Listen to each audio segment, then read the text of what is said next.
নমস্কাৰ বন্ধু বান্ধৱীসকল, আজি আপোনালোকৰ মাজলৈ লৈ আহিছোঁ মই খুব ভাল পোৱা এটা ৰেচিপিটো হৈছে গাহৰি মাংস আৰু তাজিক পাতৰ আঞ্জা। খুবেই ভাল লাগে মোৰ। আপোনালোকৰ কেনেকুৱা পায় জনাবচোন। আপোনালোকে যদি ভাল পায় মোক কমেণ্ট কৰিব দেই। এইবিধ শাক আপোনালোকে কি বুলি জানে বাৰু? আমি তাজিক পাত বুলি কওঁ, আৰু আপোনালোকে কি নামেৰে জানে জনাব দেই। এতিয়া এইখিনি ভালদৰে চাফা কৰি ইয়াত ধুই ল'লোঁ। ধুই লৈ এতিয়া সৰু সৰুকৈ কাটি ল'ম। এইফালে কেৰাহীখন পাতি পিঁয়াজ দি দিলোঁ। পিঁয়াজখিনি ৰঙচুৱা হোৱাত মাংসখিনি ইয়াত দি লৈছোঁ। মাংসখিনি যিহেতু মই একদম সৰু সৰুকৈ কাটি লৈছোঁ, এইখিনি তেল ওলোৱালৈকে ভালদৰে ভাজি ল'ম।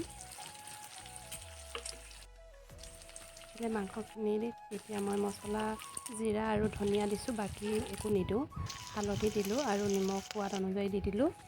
এতিয়া এইখিনি তেল ওলোৱালৈকে মই ভালদৰে ভাজি থাকিম। ইয়াতে মই আদা নহৰু দি দিছোঁ। মাংসখিনি কিমান তেল ওলাই গ'ল দেখিছেনে? তেল ওলোৱাত মই এতিয়া এইখিনি পাতখিনি দি দিছোঁ। এই পাতখিনিয়ে তেলখিনি সম্পূৰ্ণকৈ ধুনীয়াকৈ চুহি লয়। সেয়ে খুব ভাল লাগে পাতবিধ খাই।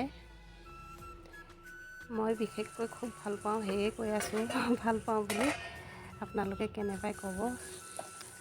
আৰু যিসকলে খোৱা নাই এবাৰ খাই চাব, খুব ভাল লাগে। এইফালে এয়া মোৰ মাংস ৰেডি হৈ গৈছে দেখিছেনে? খুব ধুনীয়াকৈ সিজিছে।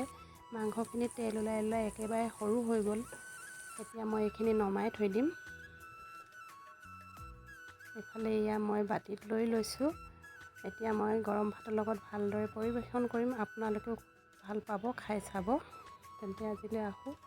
মোৰ ভিডিঅ'টো চাই কেনে পালে প্লিজ লাইক কমেণ্ট কৰিবলৈ নাপাহৰিব।